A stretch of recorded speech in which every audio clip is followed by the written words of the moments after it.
नमस्कार शेतकरी बंधूंनो, मी संकेत शिंदे, बायोफॅक्टर कंपनी प्रतिनिधी।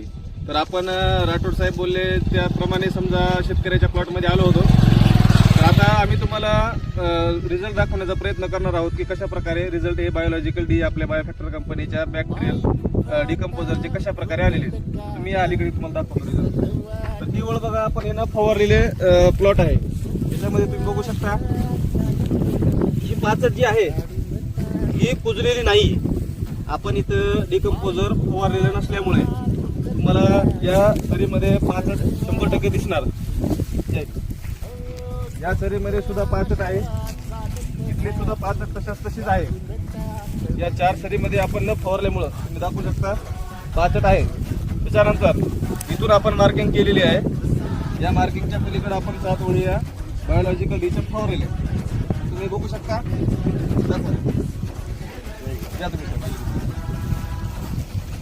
मी या सरीमध्ये बघा 7 ओळी आहे।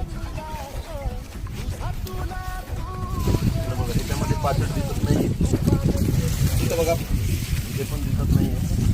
अशा मिळून या सर्व 7 ओळीवरती आपण डेमॉन्स्ट्रेशन केलेलं आहे। आता तुम्ही इथं बघू शकता, इथं जवळपास पाचट जवळपास नाहीशी झालेली आहे। एक जवळपास 95-98% जरी बघा म्हणायला गेलं तरी काही अडचण नाही।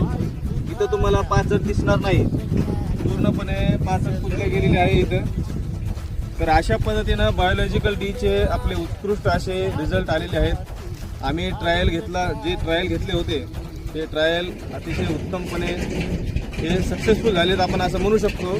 तर इथून पुढे शेतकऱ्यांना माझं म्हणणं राहील की पाचट जी असते, पाचट काढण्यापेक्षा पाचट ठेवा, पाचट किती करा आणि त्याला बायोलॉजिकल डी बायोफॅक्टर कंपनीचं बायोलॉजिकल डी हे औषध वापरा, जेणेकरून आपल्या पाचटमधून मिळणारं जे ऑर्गॅनिक कार्बन आहे, जे नॅचरल पद्धतीचं ऑर्गॅनिक कार्बन आहे, ते आपल्या जमिनीतच राहिलं पाहिजे आणि त्याचा फायदा आपल्या जमिनीला आणि आपल्या पिकाला मिळेल असे उत्कृष्ट रिझल्ट आपल्याला भेटतील।